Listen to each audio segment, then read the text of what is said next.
Hello friends, welcome back to our YouTube channel Yathra Snehi. നമ്മളെല്ലാവരും electricity ഉപയോഗിക്കുന്നവരാണ് അല്ലേ? അതോടൊപ്പം തന്നെ നമ്മൾ ഇലക്ട്രിസിറ്റിയുടെ വർദ്ധിച്ചു വരുന്ന ചാർജിനെ കുറിച്ച് എപ്പോഴും പരാതി പറയുന്നവരുമാണ്.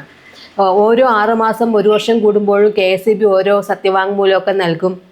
പത്രങ്ങളിലൊക്കെ വാർത്തകൾ വരും, KSEB നഷ്ടത്തിലാണ്, ഒരുപാട് വിതരണ നഷ്ടം വരുന്നുണ്ട്, പിന്നെ പുറത്തെ സ്റ്റേറ്റുകളിൽ നിന്നൊക്കെ കടം വാങ്ങുന്നുണ്ട്, നല്ല എമൗണ്ടിനാണ് കറണ്ട് വാങ്ങുന്നത്, അങ്ങനെയൊക്കെ പറഞ്ഞിട്ട് ഓരോ തവണയും ഓരോ 6 മാസം 1 വർഷം കൂടുമ്പോഴൊക്കെ നമ്മുടെ കറണ്ട് ബില്ല് കൂടിക്കൊണ്ടിരിക്കും അല്ലേ? നമ്മുടെ ഓരോ യൂണിറ്റ് ചാർജും പല സ്ലാബുകളായി വെച്ചിട്ട് ആ സ്ലാബിനനുസരിച്ച് നമ്മൾ ഉപയോഗിക്കുന്നതിൻ്റെ ചാർജ് വ്യത്യാസം വരും അല്ലേ? അപ്പം നമ്മൾ ഉപയോഗിക്കാത്ത ഇലക്ട്രിസിറ്റിക്ക് കൂടി ചിലപ്പോൾ നമ്മുടെ സ്ലാബ് മാറിപ്പോയിട്ടുണ്ടെങ്കിൽ കൂടുതൽ ചാർജ് കൊടുക്കേണ്ട സ്ഥിതിയാണ് വരിക. അപ്പോൾ നമ്മൾ ഓരോരുത്തരും കറണ്ട് ബില്ല് വരുമ്പോൾ പ്രത്യേകം നോക്കാറുണ്ട്, എത്ര വന്നു ഇത്തവണ നമുക്ക് കറണ്ട് ബില്ല് എന്നൊക്കെ അല്ലേ? അപ്പോൾ ഇത് നമുക്ക് വലിയൊരു പരാതിയായിട്ട് തന്നെ നമ്മുടെ ഉള്ളിൽ എല്ലാവരും ഡിസ്കസ് ചെയ്യുന്ന കാര്യങ്ങളുമാണ്. അപ്പം ഇതിൽ നിന്നുള്ള ഒരു മോചനം എന്നുള്ള നിരക്കാണ് നമ്മൾ ഈ സൗരോർജം, അതായത് നമ്മൾ പുരപ്പുറത്ത് ഒക്കെ നമ്മൾ സോളാർ പ്ലാന്റുകളൊക്കെ വെച്ചിട്ടുള്ള സൗരോർജം സ്വന്തമായി വീട്ടുകാർക്ക് ഉൽപ്പാദിപ്പിക്കാം എന്നുള്ളൊരു സൗകര്യം വന്നിരിക്കുന്നത്.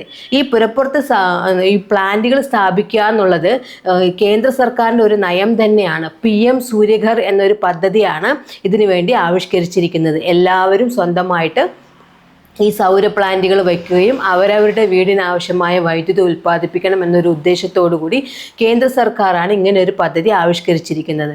അതിന് വേണ്ട സബ്സിഡികളൊക്കെ കേന്ദ്ര സർക്കാർ ഇങ്ങനെ നമ്മൾ പ്ലാന്റുകൾ സ്ഥാപിക്കുന്നുണ്ടെങ്കിൽ സബ്സിഡിയൊക്കെ നൽകാറുമുണ്ട്. അപ്പോൾ ആ പദ്ധതികളൊക്കെ ഓരോ വഴിക്ക് ഇങ്ങനെ നടന്നുകൊണ്ടിരിക്കുന്നുണ്ട്.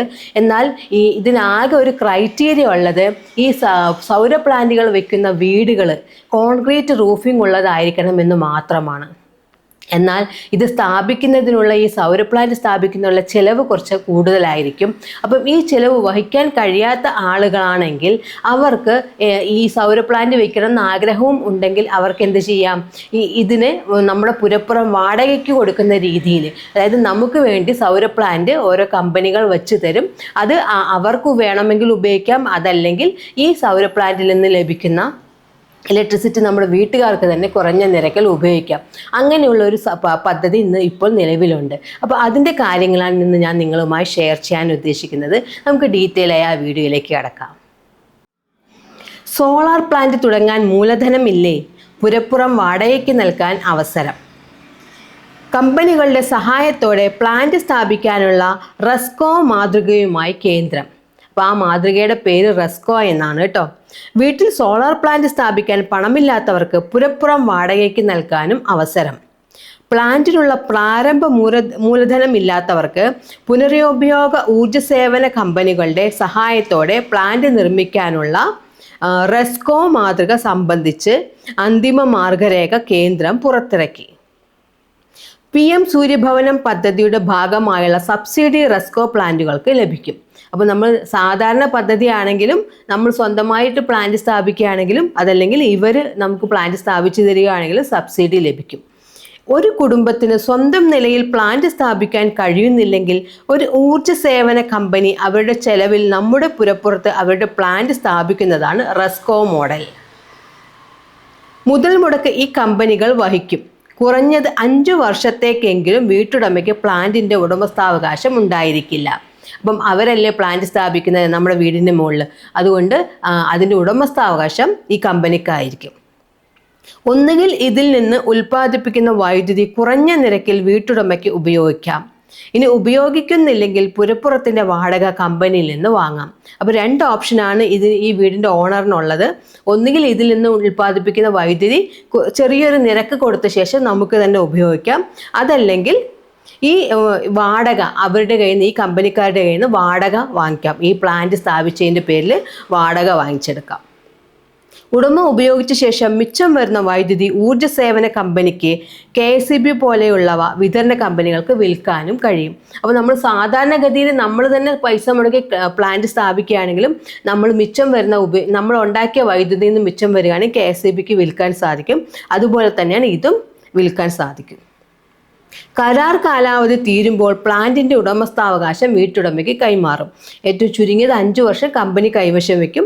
അതിൻ്റെ കരാർ കാലാവധി തീരുമ്പം ഈ പ്ലാന്റ് ആ വീട്ടുടമയുടെ സ്വന്തമായിട്ട് മാറുകയാണ് ചെയ്യുന്നത്. ഊർജ്ജ സേവന കമ്പനികൾക്ക് പുറമെ വിതരണ കമ്പനികൾക്കും സർക്കാർ നിർദ്ദേശിക്കുന്ന ഏജൻസികൾക്കും ഇതേ മാതൃകയിൽ പ്ലാന്റുകൾ സ്ഥാപിക്കാം. അപ്പോൾ പ്രൈവറ്റ് സെക്ടറിലും ഈ ഒരു ഓപ്ഷൻ ഉണ്ടെന്നാണ് പറഞ്ഞു വരുന്നത് കേട്ടോ. KSEBയുടെ സൗര സോളാർ പദ്ധതിയിലും റെസ്കോ മാതൃക ഉണ്ടായിരുന്നെങ്കിലും കമ്പനികളിൽ നിന്ന് മികച്ച പ്രതികരണം അന്ന് ലഭിച്ചിരുന്നില്ല. അപ്പോൾ KSEB ഈ സോളാർ പ്ലാന്റുകൾ സ്ഥാപിക്കുന്നതുമായി ബന്ധപ്പെട്ട ഇനിഷ്യേറ്റീവ്സ് ഒക്കെ എടുത്തിരുന്നു. അപ്പോൾ അന്നും ഈ KSEBക്ക് വേണ്ടി ഈ റെസ്കോ എന്നുള്ള മോഡൽ അന്ന് നിലവിലുണ്ടായിരുന്നെങ്കിലും പക്ഷെ അന്ന് കമ്പനികൾ ആരും മികച്ച പ്രതികരണം നൽകിയിരുന്നില്ല. എന്നാൽ ഇപ്പോൾ പ്രൈവറ്റ് സെക്ടറിൽ നിന്ന് തന്നെയാണ് ഈ റെസ്കോ മോഡൽ ഉയർന്നു വന്നിരിക്കുന്നത്. അപ്പോൾ കേന്ദ്ര സർക്കാരിൻ്റെ സബ്സിഡിയോട് കൂടിയാണ് ഇങ്ങനെ ഒരു പദ്ധതി നടപ്പിലാക്കാൻ പോകുന്നത്. അപ്പം സോളാർ പ്ലാന്റ് വയ്ക്കണം താല്പര്യമുള്ള വീട്ടുകാരൊക്കെ ആണെങ്കിൽ നമുക്ക് സ്വന്തമായിട്ട് പ്ലാന്റ് വയ്ക്കാനുള്ള സാമ്പത്തിക സ്ഥിതി ഇല്ലെങ്കിലും ഇത്തരത്തിൽ വാടകയ്ക്ക് നൽകിയിട്ട് പ്ലാന്റ് സ്ഥാപിക്കാനുള്ള ഒരു അവസരമാണ് ഒരുങ്ങിയിരിക്കുന്നത് കേട്ടോ. അപ്പോൾ ഈ വിവരം നിങ്ങൾക്ക് ഉപകാരപ്പെട്ടെന്ന് വിശ്വസിക്കുന്നു. എങ്കിൽ തീർച്ചയായും നമ്മുടെ ചാനൽ സബ്സ്ക്രൈബ് ചെയ്ത് സപ്പോർട്ട് ചെയ്യുക. നിങ്ങളുടെ വേണ്ടപ്പെട്ടവരിലേക്കെല്ലാം വീഡിയോ ഷെയർ ചെയ്ത് എത്തിക്കുക. മറ്റൊരു ഇൻഫോർമേറ്റീവ് അപ്ഡേറ്റുമായി വീണ്ടും കാണാം. യാത്രാസ്നേഹി സൈനിങ് ഔട്ട്. ബൈ.